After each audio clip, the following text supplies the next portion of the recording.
Hello there, this is Dr. Greg and welcome to my channel, that is the Greek Wala. And here I am going to explain you about the introduction of human anatomy and physiology in English and Hindi also. तो आज का हमारा topic है human anatomy. सो हम पहले basics से start करेंगे और इसके साथ साथ दूसरे सब्जेक्ट्स भी कवर करेंगे from basic to higher level. सो आप लोग अगर नए हो मेरे चैनल पर don't forget to like and subscribe my channel अगर आपको मेरा कंटेंट पसंद आता है तो. So let's proceed.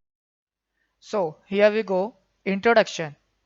Two branches of science, anatomy and physiology, provide the foundation for understanding the body's parts and function. जैसा कि हमको पता है कि एनाटॉमी और फिजियोलॉजी साइंस के दो ब्रांचेस हैं जहां पर प्रोवाइड करते हैं. एक तो एनाटॉमी जो कि है structure of the human body के बारे में पढ़ने का, और दूसरा चीज है फिजियोलॉजी. यहाँ पर हम पढ़ते हैं फंक्शंस के बारे में. तो एनाटॉमी स्ट्रक्चर के बारे में and physiology is all about the functioning of human body. हम आते हैं अब डेफिनेशन की तरफ. Anatomy means it is the science of body structures and the relationships among them. हम एनाटॉमी में सिर्फ और सिर्फ स्ट्रक्चर के बारे में नहीं पढ़ते बल्कि साथ ही साथ उसके रिलेशनशिप्स के बारे में पढ़ते. यानी कि अगर एक बोन है तो सिर्फ उसका एक structure, upper part and middle part and lower part ही पढ़ना ही हमारा मकसद नहीं होता एनाटॉमी में, बल्कि उसके साथ साथ उसके कौन से और स्ट्रक्चर इससे कोरिलेट है इसके बारे में पढ़ते हैं हम एनाटॉमी में. Next, there are two major types of anatomy. यानी कि दो टाइप्स हैं एनाटॉमी के. एक तो है ग्रॉस एनाटॉमी जो कि है macroscopic level, and also the microscopic anatomy.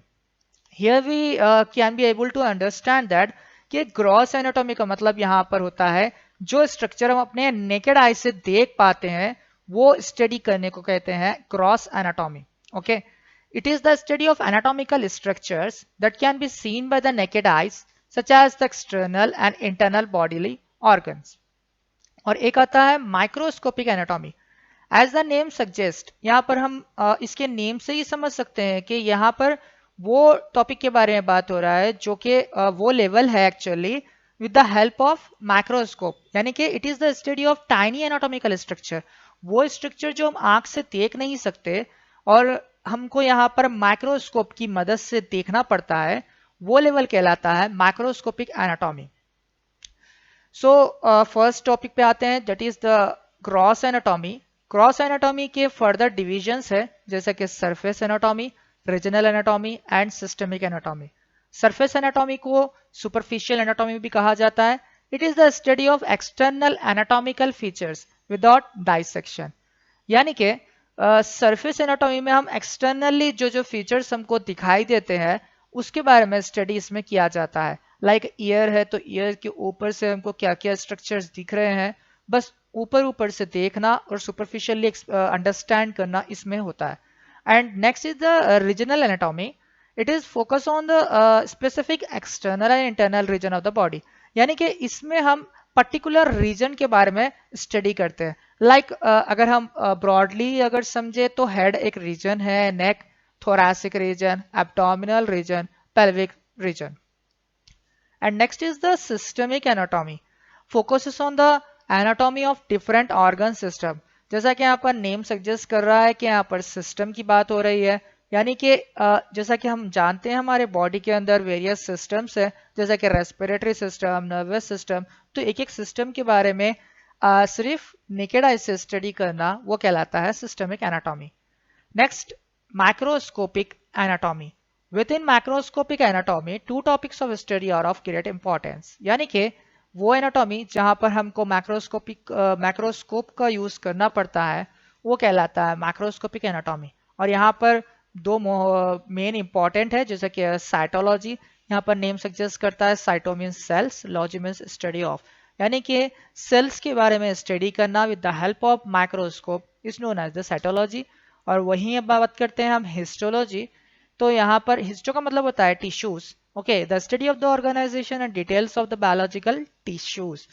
Study of tissues with the help of microscope is known as the histology. Histological anatomy भी कहा जा सकता है.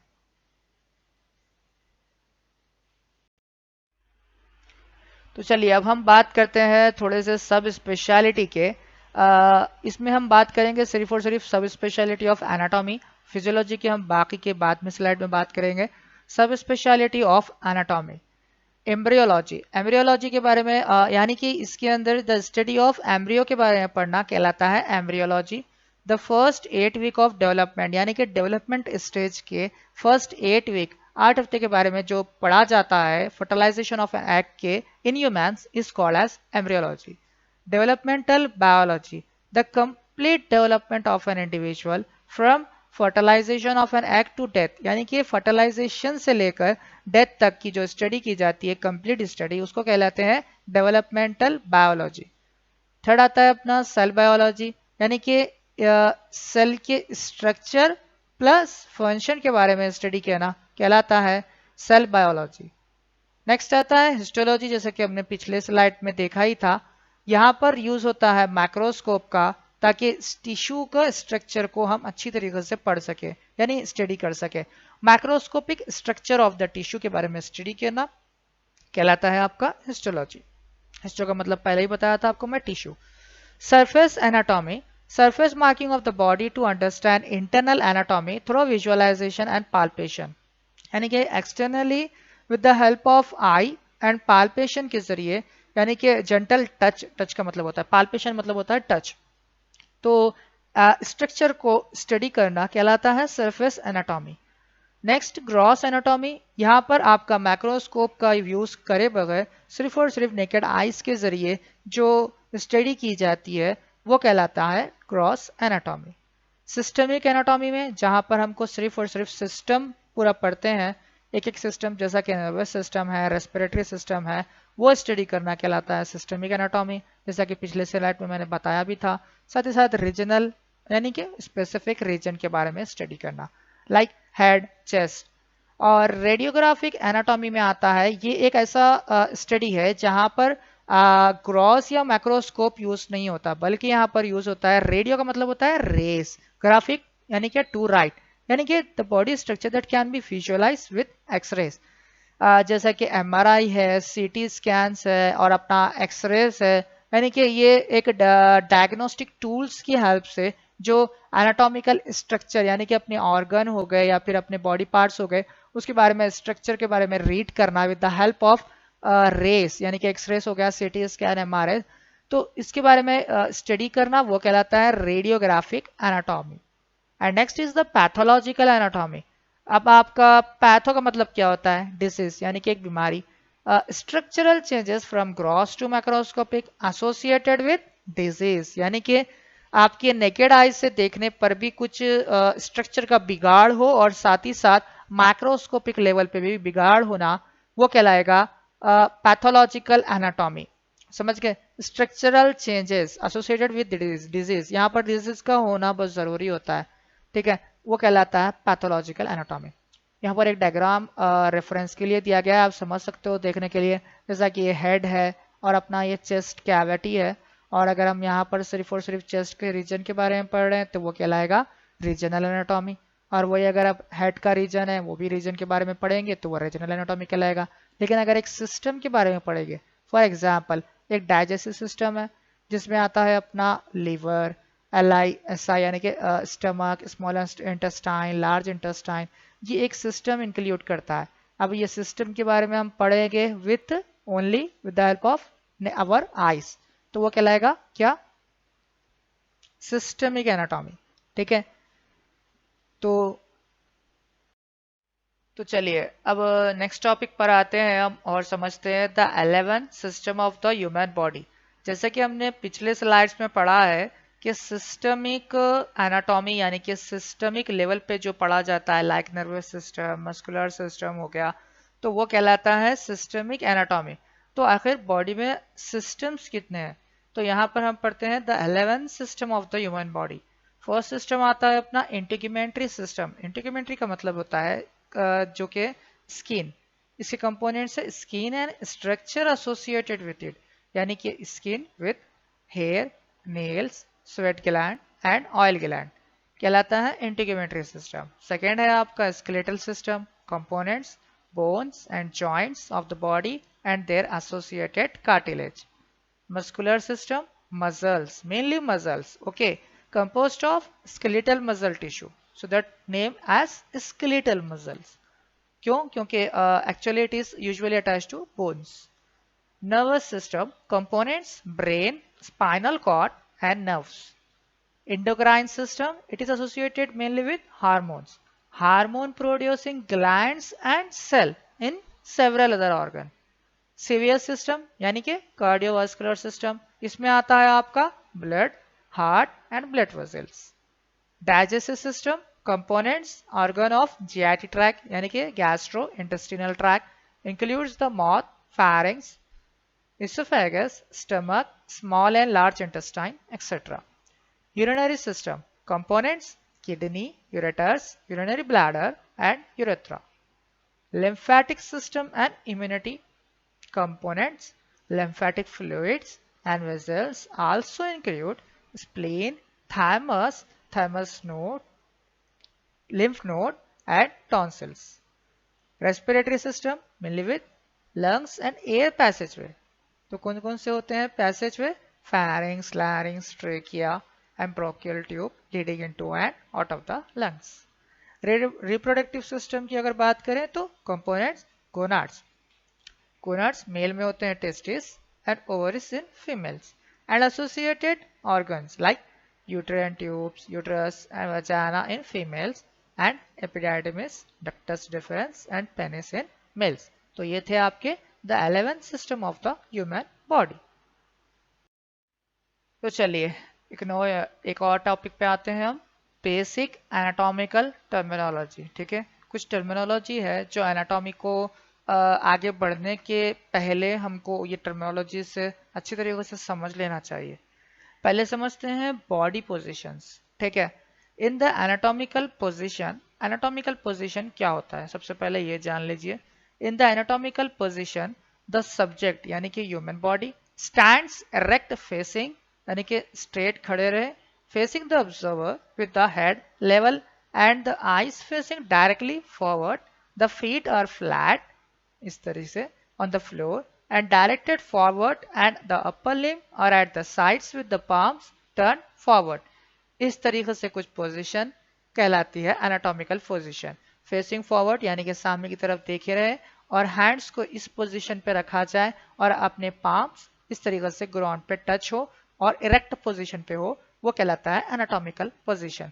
The body is upright. ठीक है, एनाटॉमिकल पोजीशन में बॉडी कैसी होती है, अपराइट. ये पोजीशन कहलाती है आपकी anatomical position and it is also the upright position. अब जैसा ये खड़े हुए स्टैंडिंग पोजीशन में रहेंगे तो कहलाया जाएगा स्टैंडिंग अपराइट पोजीशन, और अगर सिटिंग के पोजीशन पे रहेंगे तो कहलाया जाएगा सिटिंग अपराइट पोजीशन. ठीक है, two terms describe a reclining body. If the body is lying face down, it is in the prone position. If the body is lying face up, it is in the supine position. मतलब क्या है, अगर आपका face down side पर अगर face कर रहा है वो कहलाएगा प्रोन पोजीशन यानी कि उल्टी तरफ. ठीक है, आपका फेस यहाँ पर किस तरीके से डाउन कर रहा है ये इमेज में देख सकते हो आप, ये प्रोन पोजीशन है. और अगर आपकी बॉडी फेस ऊपर की तरफ फॉरवर्ड हो रहा है, it is known as the supine position. लेकिन लेटे हुए पोजीशन में फेस अगर आपका अप साइड अगर फेस कर रहा है तो वो कहलाता है सुपाइन, और अगर डाउन साइड में होता है तो वो कहलाता है prone position. In the anatomical position ये तो हमने बता दिया आपको. अब बात आती है रीजनल नेम्स. ठीक है, रीजन्स के हमने पिछले स्लाइड्स में देखा था कि रीजनल वाइज, तो अब यहाँ पर समझ लेते हैं कि रीजन्स कितने होते हैं. द प्रिंसिपल रीजन्स कितने होते हैं, 5 और upper limb, lower limb region, trunk. Trunk में आते हैं आपके थोरैक्स रीजन या फिर कहते हैं thoracic region, abdominal region, pelvic region और back region, head and neck. ठीक है, ये होते हैं आपके रीजन्स. तो चलिए नेक्स्ट टॉपिक की तरफ बढ़ते हैं हम, जो कि है आपका डायरेक्शनल टर्म्स. ठीक है, to locate various body structures anatomist use specific directional terms. ठीक है, अपने बॉडी के पार्ट्स को समझने के लिए, स्टडी करने के लिए और पोजीशन बताने और साथ ही साथ हमको समझने के लिए कुछ डायरेक्शनल टर्म्स दिए गए हैं. The word that describe the position of one body part relative to another. ठीक है, वो बॉडी पार्ट्स होते हैं समझने के लिए आसानी होती है हमको. तो वो टर्म्स देख लेते हैं कि क्या क्या है। सुपीरियर, सुपीरियर को कहा जाता है और सिफेलिक और साथ ही साथ क्रेनियल, यानी कि सुपीरियर पार्ट वो होता है टुवर्ड्स द हेड, ठीक है, और the upper part of the structure. थोड़ा सा यहाँ पर मैं बेसिक दे दूंगा विथ डायग्राम। जो ये मिड लाइन, ये जो लाइन जा रही है अपने पार्ट, अपनी बॉडी पार्ट के जो सेंटर पे जाती है वो कहलाती है आपकी मिड लाइन, अपर से लोअर तक, ठीक है। और वो हिस्सा होता है आपका मीडियल, यानी कि मिड लाइन के जो करीब होगा वो कहलाएगा मीडियल पार्ट, ठीक है। Away from the mid line, यानी कि मिड लाइन के जो दूर रहेगा वो कहलाएगा लैटरल। वाइदर लेफ्ट भी हो सकता है और राइट भी हो सकता है, ठीक है। नियर जो मिड लाइन के होगा वो कहलाएगा मीडियल, और अवे जो रहेगा वो कहलाएगा लैटरल, लैटरल साइड, लेफ्ट और राइट, ठीक है। और अपने बॉडी पार्ट को दो हिस्सों में तकसीम किया गया है, यानी कि डिवाइड है। अपर पार्ट जो कि आता है आपका एब्डोमिनल कैविटी तक, और नीचे का हिस्सा आता है आपका लोअर एक्सट्रीमिटीज, और साथ ही साथ आपके आते हैं पेल्विक कैविटी, ठीक है। तो अब यहाँ पर जो बात बताई जा रही है सुपीरियर, तो आपका आता है सुपीरियर हिस्सा ये वाला, the heart is superior to the liver. तो जरूरी नहीं है सिर्फ आपकी बॉडी के बारे में बात की जाए, यहाँ पर आपके ऑर्गन्स पार्ट्स के बारे में भी बात किया जा सकता है। जैसा कि यहाँ देखिए आप, ये है लिवर, और इसके the heart is superior to the liver, यानी कि लिवर के ऊपर यहाँ पर आपको हार्ट दिख रहा होगा। यहाँ पर देखिए हार्ट जो है यहाँ पर वो किसके ऊपर है, लिवर के। तो that means the heart is superior to the liver, ठीक है। अब बात आती है इंफीरियर। इंफीरियर को और कहा जाता है कॉर्डल, ठीक है। ये इसका सुपीरियर का अपोजिट होता है, यानी कि अवे फ्रॉम द हेड और the lower part of the structure.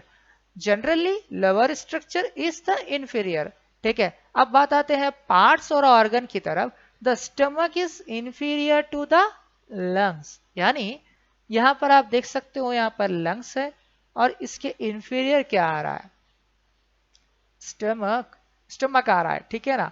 आपके लंग्स के नीचे आएगा आपका स्टमक, तो यहाँ पर इंडिकेट कर रहा है the stomach is inferior to the lungs, ठीक है। इस तरीके से यहाँ पर स्टडी की जाती है।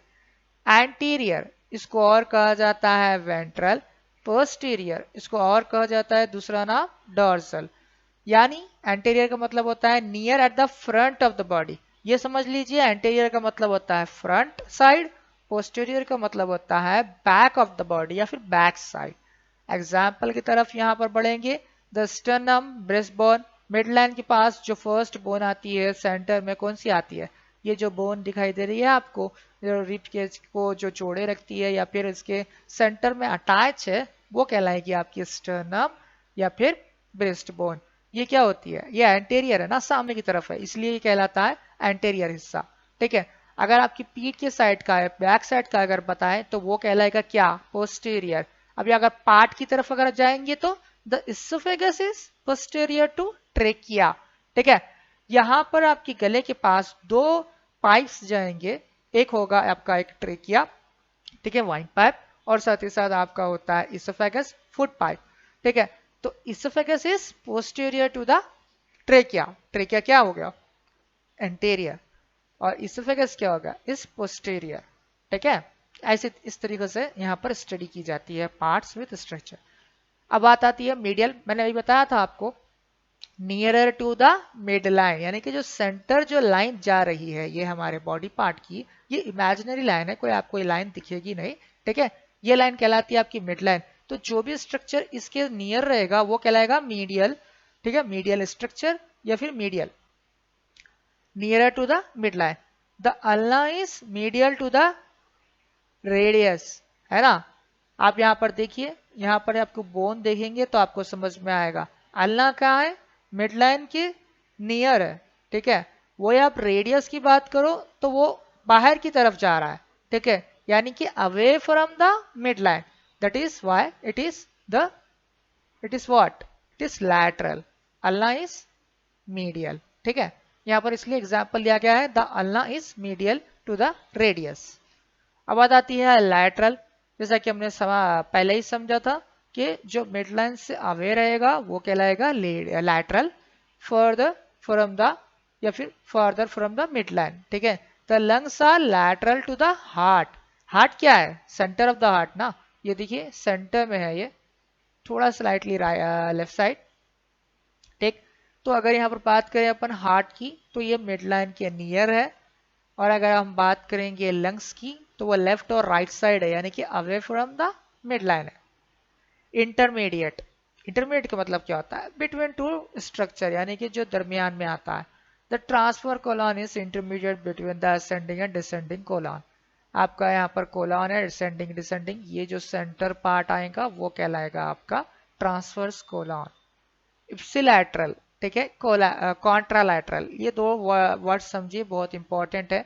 जनरली हम स्ट्रोक वगैरह में इसको डिनोट करते हैं समझने के लिए। On the same side of the body as another structure, यानी कि सेम साइड, दो भी स्ट्रक्चर का सेम साइड आना, ठीक है, वो कहलाएगा ipsilateral. Gall bladder and the ascending colon are ipsilateral, ठीक है। आप यहाँ पर स्ट्रक्चर में भी देख सकते हो गॉल ब्लैडर और असेंडिंग कोलन। गॉल ब्लैडर आपका, असेंडिंग कोलन आपका इप्सिलैटरल डायरेक्शन में, यानी कि सेम साइड में, इसलिए इसको कहा जाता है इप्सिलैटरल। कॉन्ट्रालैटरल इसका अपोजिट होता है, on the opposite side of the body, यानी कि जो चीज लेफ्ट में है तो फिर उसके राइट में, यानी कि अपोजिट में आ जाए, वो कहलाएगी contralateral. Ascending and descending colon contralateral. देखिए यहाँ पर असेंडिंग है, इसके साथ है क्या कोई स्ट्रक्चर, यानी कि आपका डिसेंडिंग कोलन नहीं ना, उसके अपोजिट में आएगा डिसेंडिंग कोलन, तो वो कहलाएगा क्या? कॉन्ट्रालैटरल। प्रॉक्सिमल और distal. Proximal, near to the attachment of the limb to the trunk, near to the origination of a structure। थोड़ा सा यहाँ पर कंफ्यूजन होगा लेकिन अच्छे से समझ लीजिए। प्रॉक्सिमल का मतलब होता है वो पार्ट जो कि ओरिजिन के सामने हो। क्या मतलब? यानी कि एग्जाम्पल से समझे तो humerus is proximal to the radius, ठीक है। यहाँ पर फर्स्ट पॉइंट जो यहाँ पर निकल के आएगी आपकी यूमेरस, अगर यहाँ पर देखेंगे तो ये पार्ट आपका क्या कहलाएगा? ये प्रोक्सिमल है। क्यों? यहाँ पर से ओरिजिनेट हो रहा है ना, इसलिए ये कहलाया जाएगा आपका the humerus is proximal to the radius. Radius कहाँ आ रहा है? अवे है ना, बाहर की तरफ है, यानी कि ओरिजिनेशन यहाँ से स्टार्ट हो रहा है, इसलिए हम यहाँ पर क्या कह रहे हैं? तो humerus is proximal to the radius, ठीक है। डिस्टल का मतलब होता है farther from the attachment of the limb to the trunk, ठीक है। अगर हम बात करें कि डिस्टल का, तो ये क्या होता है? ओरिजिनेशन से अवे होता है। यहाँ पर देखिए, यहाँ पर क्लाविकल है, आपका स्केपुला है, तो यूमेरस क्या है? ओरिजिनेशन से सामने था, इसलिए ये ओरिजिनेट क्या कहते हैं इसको? प्रॉक्सिमल कहते हैं। वही आपका डिस्टल की अगर बात करेंगे तो फर्दर है, किससे? Attachment of a limb to the trunk further from the origination. The phalanges are distal to the carpal, ठीक है, carpals, phalanges. Superficial, deep, internal. Superficial क्या होता है? External. Deep क्या होता है? Internal. Towards or on the surface of the body. Deep क्या होता है? Away from the surface of the body. That's it. Examples. The ribs are superficial to the lungs. ये lungs है, उसके superficial क्या है? उसके ऊपर क्या है? आप देख सकते हो ribs है। The ribs are deep to the skin of the chest and the back. ये ribs आपको पूरा एक्सपोज तो नहीं हो रहा है ना एक्सटर्नली, इसके ऊपर क्या आएगा? स्किन है, चेस्ट है, ठीक है। पीछे की तरफ अगर बात करेंगे तो बैक है। तो दैट्स इट, ये हो गया डायरेक्शनल टर्म्स। चलिए अभी आगे बढ़ते हैं हम प्लेन्स एंड सेक्शंस की तरफ। पहले प्लेन समझ लेते हैं, बहुत आसान है, ज़्यादा मुश्किल नहीं। 3 प्लेन्स आसानी से समझ लिया जाए तो हमको बहुत आसानी होती है। इस सैजिटल प्लेन, फ्रंटल या फिर coronal plane, transverse plane. Oblique की तरफ मैं बाद में आऊंगा। सैजिटल प्लेन पहले डायग्राम से समझ लेते हैं, 3 के 3। Sagittal plane is the plane, ठीक है, ये जो सेंटर से आता है, जिसकी वजह से बॉडी के 2 हिस्सों में तकसीम हो जाते हैं, लेफ्ट साइड और राइट साइड, वो कहलाता है सैजिटल प्लेन, ठीक है। ये मिडलाइन की तरफ से आता है। देखिए ये सेंटर से जो खड़ा दिखाई दे रहा है ना आपको, यहाँ पर एरो मार्क के जरिए बता रहा हूं मैं आपको, सैजिटल प्लेन कहलाएगा। ट्रांसवर्स प्लेन बहुत आसान है, ज्यादा मुश्किल नहीं, जो कि अपर बॉडी को और लोअर बॉडी को यहाँ पर सेपरेट करता है, वो कहलाता है आपका ट्रांसवर्स प्लेन। और अब हमारी आती है फ्रंटल प्लेन की। ये क्या करता है? ये वो प्लेन है जो कि आपका मिड लाइन से इस तरह से डिवाइड करता है बॉडी को, एंटीरियरली और पोस्टीरियरली डिवीजन देता है, ठीक है, वो कहलाएगा आपका फ्रंटल और क्रोनल प्लेन। अब पढ़ते हैं इसका definition is a vertical plane that divides the body or an organ into right and left side. ठीक है, ये राइट और लेफ्ट साइड में जो डिवाइड करता है सेंटर से आकर वो कहलाएगा सजाइटल प्लेन। ठीक, इसका और नाम है मिड सजाइटल और मीडियन प्लेन। क्यों? क्योंकि ये मिड लाइन की तरफ से आ रहा है। तो mid line is an imaginary vertical line that divides the body into equal left and right sides. और अगर मिड लाइन की तरफ से ना आए सजाइटल प्लेन और अनइक्वल लेफ्ट और राइट में तकसीम कर दे, डिवाइड कर दे, that it is known as the parasagittal plane. ठीक है, if the sagittal plane does not pass through the mid line but instead divide the body or an organ into unequal right and left side, it is called as parasagittal plane. Next, a frontal or coronal plane. Coronal का मतलब क्या होता है? Coron divide the body or an organ into anterior front side and posterior back portion. ठीक है, एक ऐसा plane जो कि फ्रंटल्स और बैक साइड डिवाइड कर दे वो कहलाएगा frontal. Transverse upper and lower portions. ठीक है, इसको क्रॉस सेक्शनल प्लेन भी कहते हैं। उसके बाद आता है आपका एन ऑब्लिक प्लेन। ये ऑब्लिक कुछ नहीं होता, सिर्फ और सिर्फ by contract passes through the body और an organ at an angle between transverse plane and a sagittal plane. ठीक है, जो ऑब्लिक तो समझ सकते हो ना, जो क्रॉस आता है वो ऐसा प्लेन जो कि ट्रांसवर्स प्लेन और साथ ही साथ सजाइटल के बीच में आता है, या फिर ये कह लो कि transverse plane and frontal plane के दरमियान में आए, वो कहलाएगा ऑब्लिक प्लेन। प्लेन्स हो गए। अब बात आती है सेक्शंस की। इस section is a cut off the body और वन ऑफ इट्स ऑर्गन, यानी कि सेक्शन होता है एक कट ऑफ द बॉडी। ठीक है, इसमें कुछ अलग नहीं है, सिर्फ और सिर्फ इसी चीज का एक कट किया जाए ऑर्गन को, वो कहलाएगा सेक्शंस के अंदर। जैसा कि सजाइटल है आपका, ट्रांसवर्स है, या फिर आपका फ्रंटल है। ठीक है, ये सेक्शंस का जब कट करके हम जो स्टडी करते हैं वो कहलाया जाएगा आपका सेक्शंस। लाइक यहाँ पर आप ब्रेन के सेक्शंस देख सकते हो। जब हम ट्रांसवर्स लेके ट्रांसवर्स प्लेन में कट करेंगे तो क्या होता था? अपर और लोअर पोर्शन बनता था। तो यहाँ पर आप देख सकते हो इमेजेस में और देख के समझ सकते हो। ठीक है, चलिए अब बारी आती है अपनी बॉडी कैविटीज। ठीक है, बॉडी के अंदर जो कैविटीज है उसके बारे में पढ़ते हैं। Body cavities are spaces within the body that help protect, separate and support internal organs, bones, muscles, ligaments and other structure separate the various body cavities। ठीक है, एक तो चीज होती है ये जो कैविटीज है वो सपोर्ट करती है इंटरनल ऑर्गन्स को, और साथ ही साथ एक दूसरे की कैविटी एक दूसरे से अलग अलग होती है या फिर सेपरेट होती है by the help of bones या फिर मसल्स, लिगामेंट्स के जरिए। तो देखते हैं कि कितने कैविटीज है अपने बॉडी में और कहाँ कहाँ है।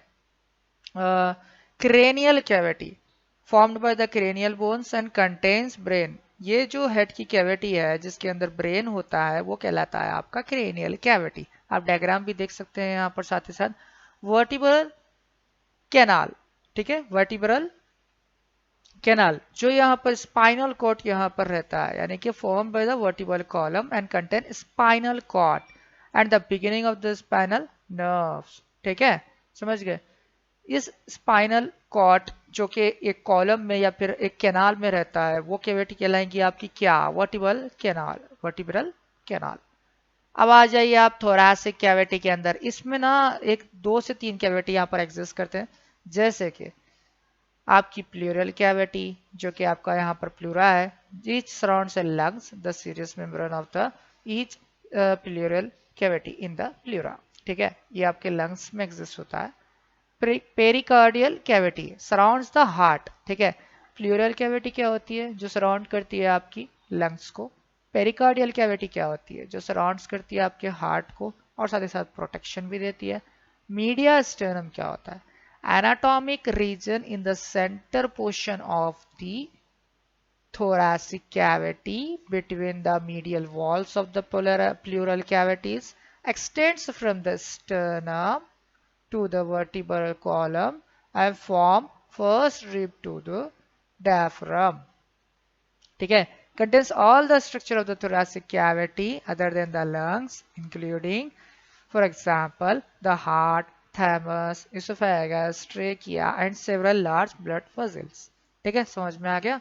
thoracic cavity भी यहाँ पे क्या बोल सकते हैं, दूसरा नाम यहाँ पर chest cavity है, contains pleura, pericardial cavities and mediastinum. Mediastinum क्या है, सेंटर पोर्शन है जो कि इनक्लोज करके रखा है, ठीक है, यहाँ पर थोरेसिक कैविटी को, वो कहलाएगा आपका मीडियास्टिनम. पेरिकार्डियल कैविटी क्या होती है, जो हार्ट के सराउंड्स रहेगा वो लेयर, जिसके अंदर सीरस फ्लूइड वगैरह रहेगा, वो कहलाएगा आपका क्या, पेरिकार्डियल कैविटी. प्लूरल कैविटी क्या होगी, जो सराउंड्स करके है किसके, प्लूरा, किसके बताइए, लंग्स. ठीक है, लंग्स के जो सराउंड्स है वो कहलाएगा क्या, प्लूरल कैविटी, जो कि सीरस मेंबर. एब्डोमिनो-पेल्विक कैविटी, ठीक है, abdominopelvic cavity, abdominal cavity, pelvic cavity. ठीक है, ये दो तरफ है, सब divided into abdominic and pelvic cavity. Abdominal cavity contains what, GIT organs, contains stomach, spleen, liver, gall bladder etcetera. ठीक है, and also the serous membrane of the abdominal cavity is the peritoneum. ठीक है, pericardial is for the heart, peritoneum for the abdominal cavity. Pelvic cavity contains what, urinary bladder, portion of the large intestine and internal organ of the reproductions. ठीक है, यहाँ पर आप देखकर भी समझ सकते हो, और ये एक दूसरे से, ऐसा नहीं है कि यहाँ पर आप देख रहे हो कि क्रेनियल कैविटी है, यहाँ पर आपका वर्टिब्रल कैनाल जा रहा है, तो ये दोनों एक दूसरे से अटैच नहीं है, बल्कि यहाँ पर एक दूसरे से अलग अलग है. जैसा कि हमने पहले ही पढ़ा, bones, muscles, ligament and other structures separate the various body cavity. Abdominal cavity, और नीचे यहाँ पर आपका आता है pelvic cavity, thoracic cavity, cranial cavity and vertebral canal.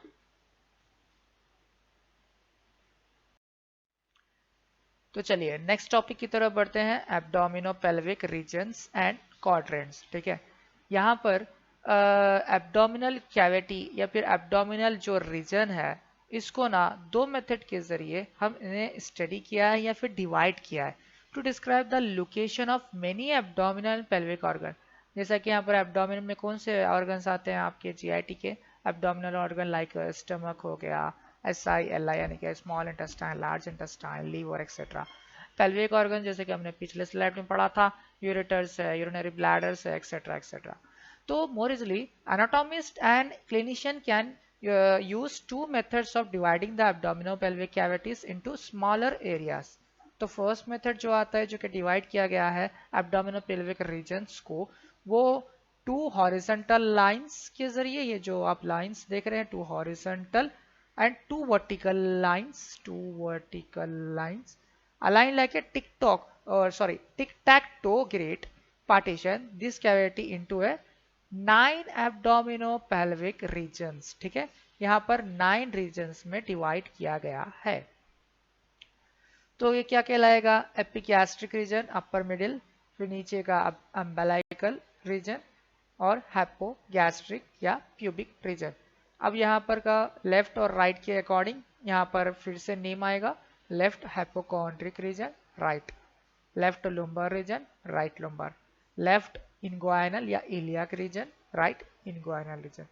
Second method जो कहलाएगा, इस simply divides the abdominopelvic cavity into quadrants. ठीक है, फर्स्ट में क्या पढ़ा, एब्डोमिनोपेल्विक रीजन्स के बारे में पढ़ा. सेकेंड जो मेथड है वो कहलाएगा वो क्वाड्रेंट्स.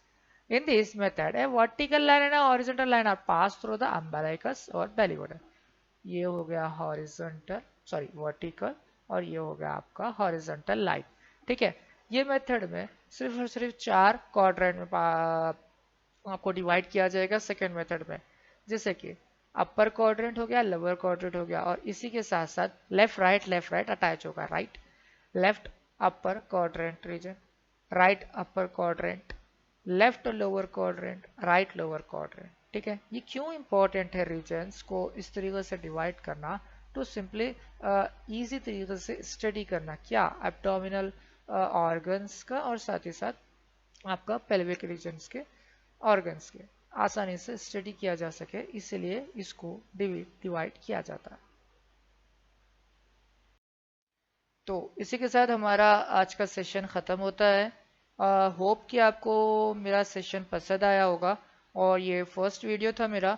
होपफुली अगर कुछ सजेशंस देने हो तो आप कमेंट कर सकते हो और बता सकते हो कि क्या इम्प्रूवमेंट किया जाएगा, और आपके लिए डेफिनेटली हम वो ट्राई भी करेंगे। तो इसी के साथ thank you so much for watching my video and don't forget to subscribe my channel. Let's meet another video. जब तक के लिए गुड बाय।